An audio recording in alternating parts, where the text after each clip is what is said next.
Can you clarify that Qatar is giving us a new Air Force One as a personal gift to President Trump? Are they gifting it to the country?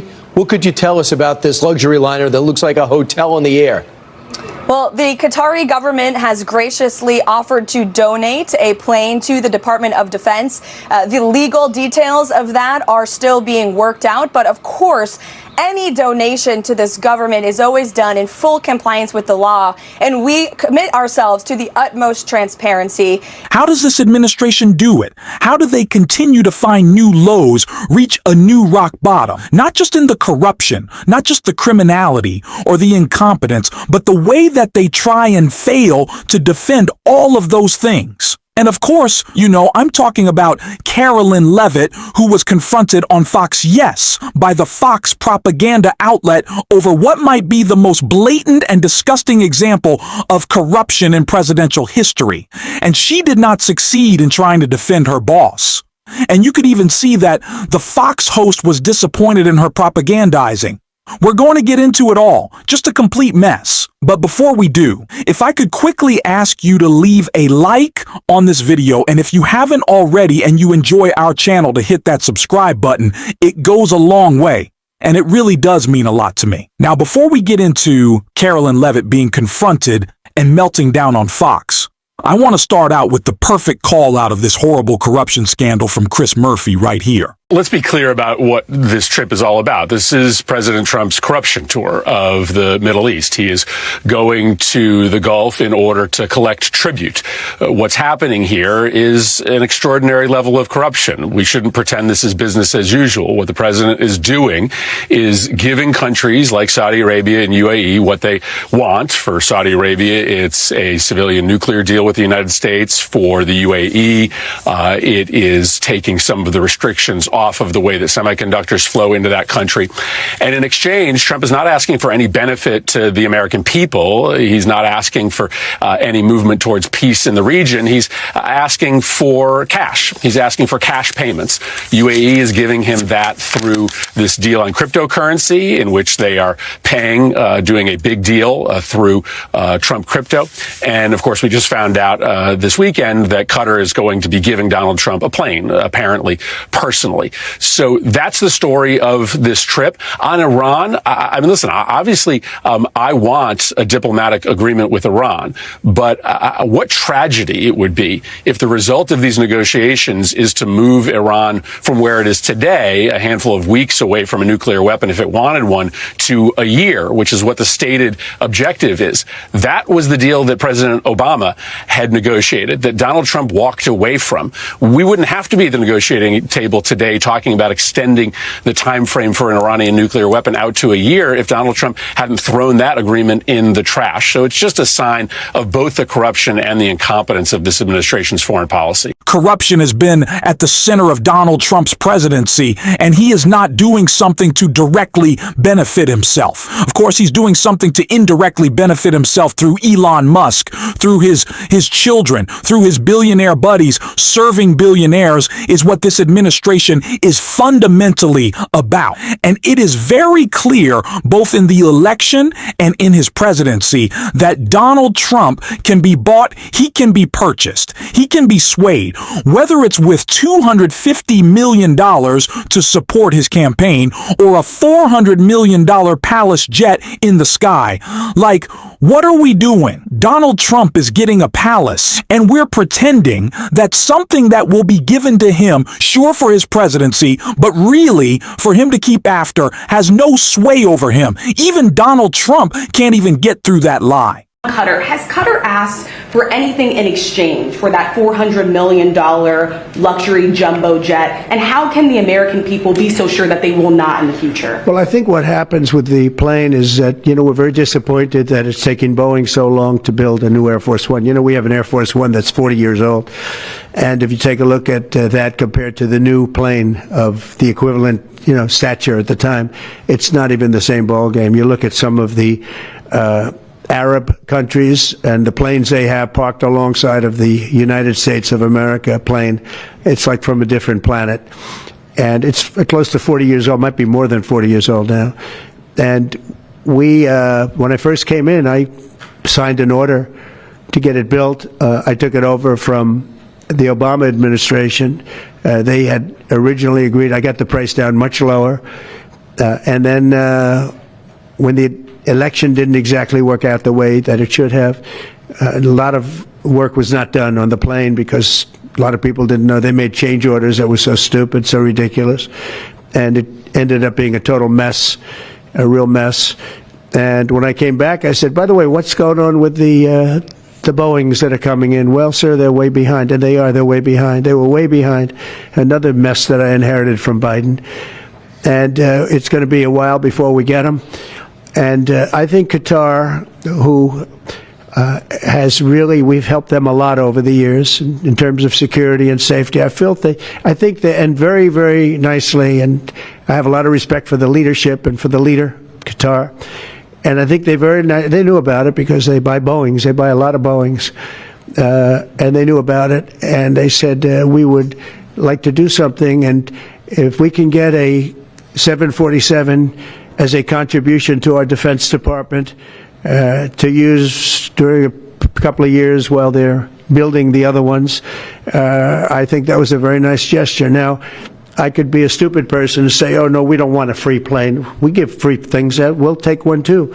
He's not even trying at this point. He's not even trying to defend it. He just thinks that if he states it openly and clearly, something that Senator Murphy has talked about a lot, that this administration thinks that they can get away with their corruption because they're doing it out in the open, then it'll all be fine. No one will care. If they're blatant enough, we won't pay attention. We won't, raise alarms over it, but we have to, just because they're doing it out in the open, as Carolyn Levitt, as you will see in just a second, calls it. Transparency of your corruption is still corruption. They're doing it in public because they're laughing at us. They think they can get away with these things. They're essentially saying, try to stop us, because they think if they do so, we will just give up. But we have to continue to push back. And push back is exactly what somehow Fox did, because that's what this scandal rises to. Take a look at what they had to say to Carolyn Levitt right here. Can you clarify that Qatar is giving us a new Air Force One as a personal gift to President Trump? Are they gifting it to the country? What could you tell us about this luxury liner that looks like a hotel in the air? Well, the Qatari government has graciously offered to donate a plane to the Department of Defense. The legal details of that are still being worked out. But of course, any donation to this government is always done in full compliance with the law. And we commit ourselves to the utmost transparency, and we will continue to do that. Do you worry that if they give us something like this, they want something in return? Absolutely not, because they know President Trump and they know he only works with the interests of the American public in mind. So even Brian Kilmeade, a complete Trump stooge, is like, are we serious here? Don't they expect something in return? And obviously what they do, and this idea that it is a gift to our government and that excuses it, first of all, is ridiculous. Secondly, they do have to refit the plane, right? It's going to take time to make sure that that plane can actually serve as Air Force One, that it is technologically equipped to do so. And that will take time. So it's not like Donald Trump is boarding it tomorrow. No, this will take time. This will take effort. This will take taxpayer dollars. And then probably just by the end of Donald Trump's presidency, he'll start using it. And it will be given to him right after. I wouldn't be surprised if Donald Trump spent the rest of his presidency making sure this plane was in tip-top shape for him to use after funded by who use. So it's not just a gift. It's something that we then have to spend money on. And Carolyn Levitt trying to argue, well, all the legalese, those will be looked over to make sure everything's in good shape by who Pam Bondi. She is the biggest stooge in this administration, and she's not going to care about the law. She'll just do whatever Donald Trump wants. She lobbied for Kier. What? Like, this is nonsensical. This doesn't compute, especially with what's been happening in the DOJ recently, which Jamie Raskin made sure everyone was clear on in this clip right here. Thank you, Chairman Biggs. I appreciate it. And thanks to the ranking member, Ms. McBath. Thanks to the witnesses for joining us today. Criminal defense attorney Mike Chase has documented some of the most preposterous crimes in the federal code. For example, it's a federal crime to sell Swiss cheese without holes in it. Some people prefer Swiss cheese without holes in it, but it's a crime to sell it. It's also a federal crime to receive through interstate commerce a small toy ball that doesn't contain a warning that says this toy is a small ball. And apparently it is still a crime to sell canned green beans and call them stringless unless you're sure they are in fact stringless. So prosecutors may be unlikely to charge some of these ridiculous crimes on their own, but overcriminalization is a serious problem nonetheless because it's an invitation to arbitrary prosecution and selective political prosecution. We can see and quantify who the overcriminalization problem affects most directly: people who are at a social or economic disadvantage, people who don't have the lawyers to defend themselves against such prosecutions with, immigrants, people with disabilities. Between federal, state, local, and tribal criminal justice systems, nearly 2 million people in the U.S. are incarcerated, costing taxpayers $182 billion a year. Congress often crafts new criminal offenses and expands existing crimes without considering whether the federal government should even be involved in the underlying conduct. Recent studies estimate there are nearly 5,000 statutory federal crimes and between 300 to 400,000 crimes in the regulatory code. According to one study, Congress created 56 new crimes every year from 2000 to 2008, despite the fact that crime rates were actually declining during this time period. While federal criminal law plays a vital role undoubtedly in protecting the public, it should complement state law rather than duplicate it, and it should not be the source of an extraordinary burden in the lives of the people. Some people seem to escape the trend of overcriminalization. Criminal prosecutions of white-collar crimes, from public corruption to tax evasion, have been declining for decades.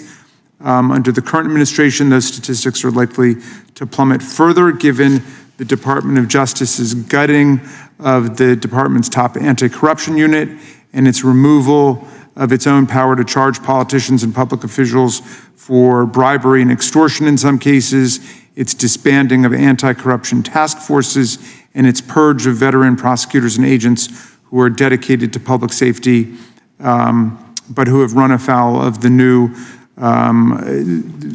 pinched political correctness standards of the administration. These changes have taken a bad situation and they made it worse. So instead of playing politics and trying to prove who's tougher on crime, we should work in a bipartisan manner to craft evidence-based policy that keeps all of us safe. We could do more to fight crime by addressing underlying issues that give rise to crime and thoroughly studying the criminal code. During last week's House Judiciary Committee consideration of the reconciliation bill, I tried to restore funding to hundreds of critical grant programs that were cut by DOJ.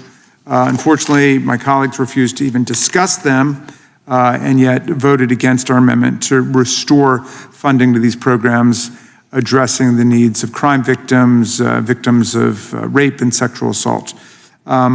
I think that we can all agree that we need to make sure that our federal criminal laws are clear and fairly enforced. We cannot have a criminal justice system that holds the president's allies above the law, gutting enforcement of fraud and corruption offenses and pardoning January 6 cop beaters and fraudsters who happen to be allies of the president, while threatening criminal prosecution against journalists, politicians, and peaceful protesters who speak out against the current administration. I look forward to working with my colleagues to ensure that the federal criminal code and its enforcement serves the public safety of all the people. Pam Bandy is not our attorney general.